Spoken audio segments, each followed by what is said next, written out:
Good evening, traders. This is Raul Rivera with your evening market profile review. Today is Tuesday, June 27th, 2017. It's approximately 5:33 p.m. Eastern Time, making the video a little late today. So let's get started now.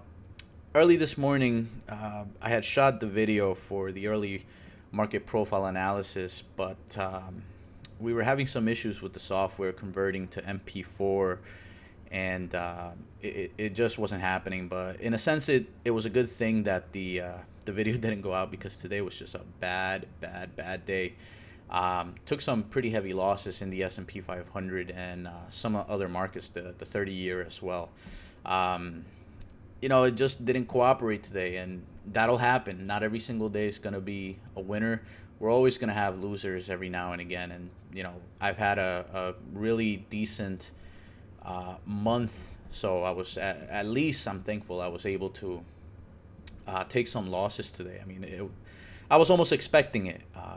You don't go 3 weeks without taking a major loss, and I was sort of expecting a day to lose, but I didn't think it would come today. I thought today was pretty self-explanatory, but took a loss, so just gonna have to deal with it and plan on recovering those losses for the rest of the week if I don't get lucky enough to make up the losses in just tomorrow maybe or in the next couple of days. Alrighty, so first up we got the S&P 500 futures. We were looking to sell 38 to 40. Change that to black. 38 to 40. And we were looking to buy 30 to 29. Now, I had my order right at 29, and we came within one tick right there from a fill and did not get a fill. It really got me pretty frustrated. It seems like every time I go for precision with the market profile, they end up not wanting to fill me because of one single tick. I mean, but that also goes to show, just the precision of the market profile. From there, that trade would have worked out pretty nicely for, from 29 to 36. That's a good 5-point profit there. Suddenly the market reversed as soon as Janet Yellen began to speak. And I got filled on the order that I had originally there. It was good for 2 points, and then the market reversed. And then I put a 10-lot trade at my other level and moved my cost average to 24.25 and a quarter, and could have sold it up here for at least $1,500 profit. It was a 15 lot, but I decided I wanted to push it back up to 24.30 and try to break even from my other positions. But human emotions get in the way, and they got in the way, and I had to pay for it today. The market moved lower. Very, very heavy volume from the 50 to 200 lot trader. We can see that early in the session when I wanted to be long and unfortunately did not get the fill, they were buying the market, and then they just started selling it when she started talking. This is a cumulative volume of the 50 to 200 lot trader, and we could see the zero line. We were in the positive, and then we just went deep in the negative over a 12,000 contract imbalance, again from just a select few trades. 50 to 200 contracts. When we add them all up, all the trades that were 50 to 200 contracts, we get negative 12,000. That's huge. On the day itself, we had a total imbalance of negative 52,000 contracts. So definitely a lot more sellers than buyers. It was definitely a rough one. Took after cost average, it was a 7-point loser on 15 contracts. I lost $5,250 on that trade. So it's a pretty painful one. The most painful for the day for sure.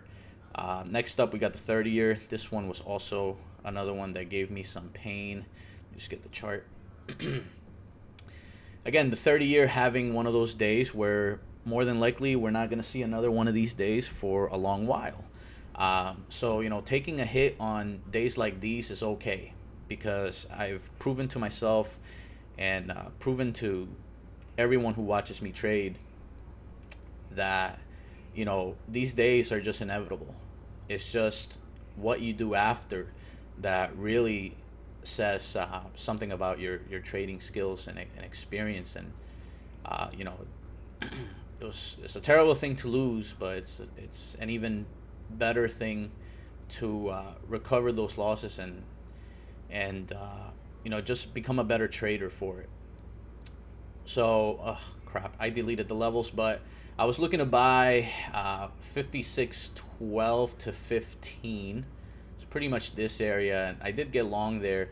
56.12. Took a 8 tick loss on this one at 56.04 for -$500, and then I had another level set down here that was a bit more reliable, but this one again got long at 55.25. Took a 9 tick loss on this one for $562.50. So about $1,062 loser here on the 30-year, just trading 2 contracts. I mean, I knew to keep my leverage down because it was pretty incredible the type of trading we had. And you could see, I mean, even in the pre-market, we could see these really red numbers. You know, that usually signifies that there's really some selling that's going on in here, because the number of bids is greater than 50% over the total net volume versus the ask. That shows some serious strength. I mean, when we had these red numbers, we could see on the 50 to 200 lot trader, there was some serious selling going on, and as you can see, the total net imbalance was over 4,000, negative 7,500 for the total day. Of course, the 30-year trades less volume, so it's not going to be as high as the S&P 500. So unfortunately, down $1,000 in this one. More than likely, if I get a fill tomorrow on a setup, I'm more than likely going to make money. You know, these types of days where we go down and just continuously go down are rare. They don't happen every day. If they did, everybody would be millionaires, because we would know exactly what side of the trade to trade on and just hold it all day long, waiting for this complete sell-off the entire day. You know, these days are rare. 20% of the time we get, of 20% of the year, we get these types of days where it just continues and goes and goes and goes and goes. Crude oil, this was the only contract that, well, this one in gold were the only contracts I made money. Of course, it wasn't enough to cover my losses. Here in crude oil, you know, the market caught a little bit of a rally. I took a little scalp here in crude oil, bought in at 43.71 one contract, took it off up here at 44.05. Nice 30 tick profits there, $300, not too bad. With the 20 to 200 contract volume moving higher. And the reason it's different in the crude oil market is because there aren't that many 50 lot buyers. The institutions are buying in 20s, 30s, 40s, 50s, and higher. So I want to be able to capture what the institutions are doing. And they were definitely buying, and then they started selling here, and we could see a specific area where they were selling, highlighted in yellow, right there, right at the top. 44.42 is when they really pushed the market lower. I was looking to sell 44.20 to 30. I got in at 44.29. We could see it here. I got filled on an 8 lot. And then I had an oopsie. I had a fat finger trade here. I was trying to get out because I was seeing institutional volume order flow get higher and higher here. So I said it's time to get out. But unfortunately, instead of putting a sell order, I put a buy order for another 8 contracts. So I was short 16 contracts in crude oil, which is pretty insane. And but thankfully, I was able to get out at the same price for all 16. 44.24 from 29, so 5 tick profit. That's a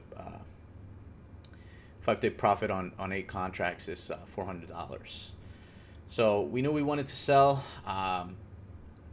above 44, around 20 to 30, and we actually wanted to buy the same area we bought yesterday, which was around the 42.60. As you can see, I mean, we never really gave it a chance. We just continued to move higher.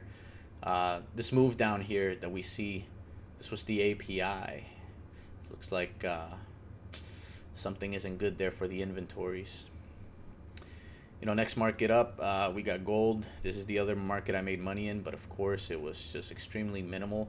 And here I'm displaying the this one's a 20 to 200 lot trader cumulative tick volume, and this one displaying it as a histogram. We could see yesterday's big sell-off brought in a lot of volume, and today's you know, at the beginning of the rally we had plenty of volume, but it started to fade away. And this is institutional volume order flow, right? I'm not looking at the volume that was executed on 1 lots or 2 lots or 3 lots. I'm looking for 20 to 200, and the traders who have the capacity to trade these are the institutions. Here I wanted to be short 56 to 57, but we didn't quite get up there, and we traded down to VWAP. We had a P-shaped distribution. If I come here and I split the distributions, you can see we had a D followed by a P followed by a big P up here. I wanted to participate to the long side rather than the short side, unless I could get a really good price, which would be all the way up here. We didn't get there. I got long here at 49. What's the real price here? 49.50, and I bought more at 48. Brought my cost average down to 48.50. And I ended up selling these for a 7-tick profit on this little spike up here when Janet Yellen was beginning to speak. You can see institutional volume order flow also increased here during that time. They were buying gold, but not a lot. And you can see they were buying a lot of gold up here, but they weren't buying a lot of gold as Janet Yellen was speaking. So made a decent 7-tick profit on that one. And that was about it. I mean, those are the trades I took. Actually, there's one more loser. This one was in the euro. The euro, unbelievable day today. You know, very, very rare day. I got to take a look. What was the percentage gain on the euro here? Volume reset, so I can't really take a look anymore. But, I mean, greater than 1.5% for sure. Huge day here in the euro. We were looking to short 25 to 30, 13.25 to 30. I got in at 29. I got stopped. I took a 24 tick stop on this one on this tail before they brought it back down and then rallied it again. Very strange day today. I mean, when you take a look at the stock market as well, you know, stocks like WLL, Macy's, stocks, Bed Bath & Beyond, these stocks were getting just beat up, all these retail stocks. And today they decide to rally them and sell technology, sell Google, sell Amazon. You know, it was a very weird day. Coincidentally, my trading wasn't all that amazing, but humongous range extension. When we take a look at the profile view, we can see, you know, just tons of single prints here. You know, rallies on range extensions usually are based like this. So you'll have distribution, you'll have your single prints, SP, and then you have distribution. So distribution below and above single prints really signify that you're in a range extension and you're really in a very powerful trend to the upside. All right, we've been looking at other markets here as well, just to have a look-see. Here, taking a look at the Nasdaq on the profile view, it's much clearer. We were looking to buy an area here between 10 and 20. That didn't pay off all that well. We got to that area when you could see the tails. There was some support, but then they really sold it down lower. So again, you know, the Nasdaq would have been another loser. Looking at the Dow Futures, this one was pretty good. The area was spot on right in here between 21,282, and so 80 to 70, a 10-point range. That actually traded from, if we met in the middle here, we'll say 78 all the way up to 334. So 278 to 334, that's over 50 points. About a 5-point if you convert it into S&P points. Very decent support here, but of course they really took the orders down. And then lastly, what's the other contract here? The yen. This one, we wanted to sell 950 to 90100. We came up right to the tick. You could just see that right there, just right to the tick. I had an order here right in between the sell area, the sell zone. Didn't quite make it, but this would have been a humongously fantastic trade. I know I would have taken out half at least, coming down into volume and time. And then you could see volume crossing time here, and the market just died at that point. The US dollar having a very nice rally with the euro, which is really strange. But the dollar yen trade just was not it. You could see, from 950 down to 892, 265. 892.65. That's a humongous drop. Caught a little dead cat bounce and then moved lower.